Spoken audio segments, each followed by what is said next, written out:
Knox's The Afterburn. The healer's room, a place Knox was rapidly becoming intimately familiar with, shimmered into focus.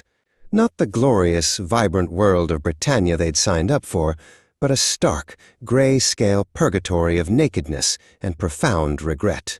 "Motherfucker," Knox rasped, their voice a digital whisper in the quiet room. The phantom sting of Grimfong's scythe still lingered, a phantom limb of humiliation. They were broke, bare-assed, and utterly bewildered. This wasn't just a game, it was a goddamn hazing ritual. After a thorough, desperate scrounge, Knox managed to cobble together a truly pathetic ensemble.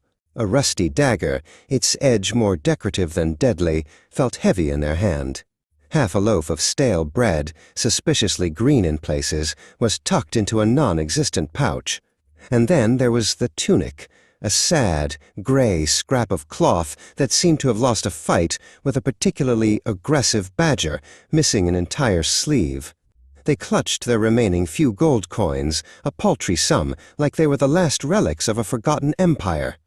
Every distant clatter, every unseen footstep sent a fresh wave of paranoia through them. Cautious, a word Knox had previously considered a synonym for cowardly, was now their mantra. They crept along the city walls of Trinsic, hugging the ancient stones like a nervous barnacle. Their eyes, wide and darting, peered into the dense, shadowy maw of the blackthorn forest. Distant, guttural roars and the high-pitched screams of unseen monsters echoed from the underbrush, each sound a fresh jolt of fear. A twig snapped nearby, and Knox jumped, a full-blown PTSD flashback of Grimfong's scythe flashing through their mind. "Just a squirrel, you idiot," they muttered, their heart hammering against their ribs. Their wary patrol continued, every shadow a potential cloaked assassin. They rounded a corner and nearly tripped over a stall piled high with what looked like a dragon's discarded toenail clippings and a collection of suspiciously shiny rocks. Behind it, a grizzled vendor, Vance, eyed Knox with the kind of look usually reserved for roadkill. His face was a roadmap of forgotten battles and too much cheap ale. Vance leaned forward, a cloud of stale pipe smoke preceding his words. "Fresh meat, eh?" he rasped, his voice like gravel scraping against a rusty bucket. He gestured vaguely at Knox's pathetic dagger. "Got a dagger. Might want to keep that sharp short, 'cause a friendly hug from a giant spider will ruin your day quicker than a drunken PK on horseback." Knox flinched, the word PK hitting them like a digital brick.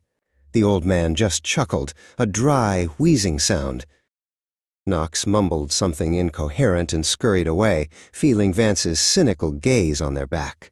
They needed to get away from the city walls, away from the forest, away from, well, everything.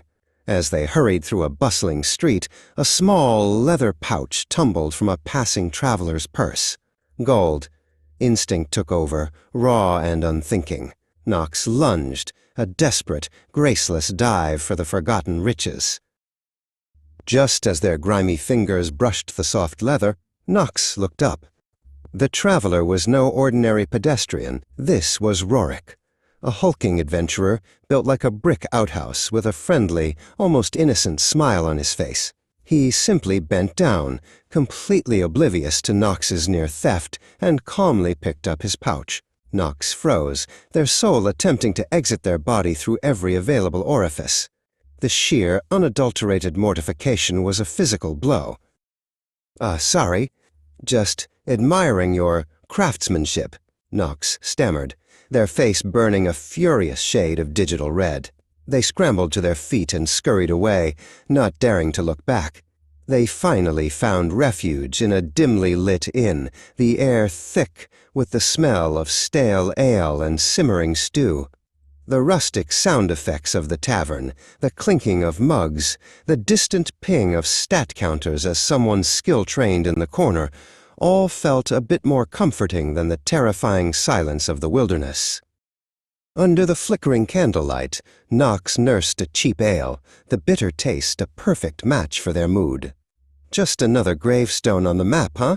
they muttered, the words laced with a fresh, cynical chuckle. Not for long, you pixelated bastards. I'll learn.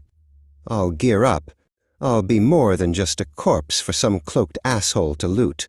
The thought of the massive, unforgiving learning curve, however, made them sigh, a long, weary exhalation. Across the common room, a glimmering armor set caught Nox's eye. It was Thorn, a renowned champion, his plate mail gleaming, a massive, powerful sword at his hip. He moved with an effortless grace that spoke of countless battles won. Maybe one day, Nox thought, a flicker of aspiration in their eyes, imagining themselves in such glorious, ungankable gear. Then, a more pragmatic and perhaps more honest thought followed. Or maybe I'll just hide behind him.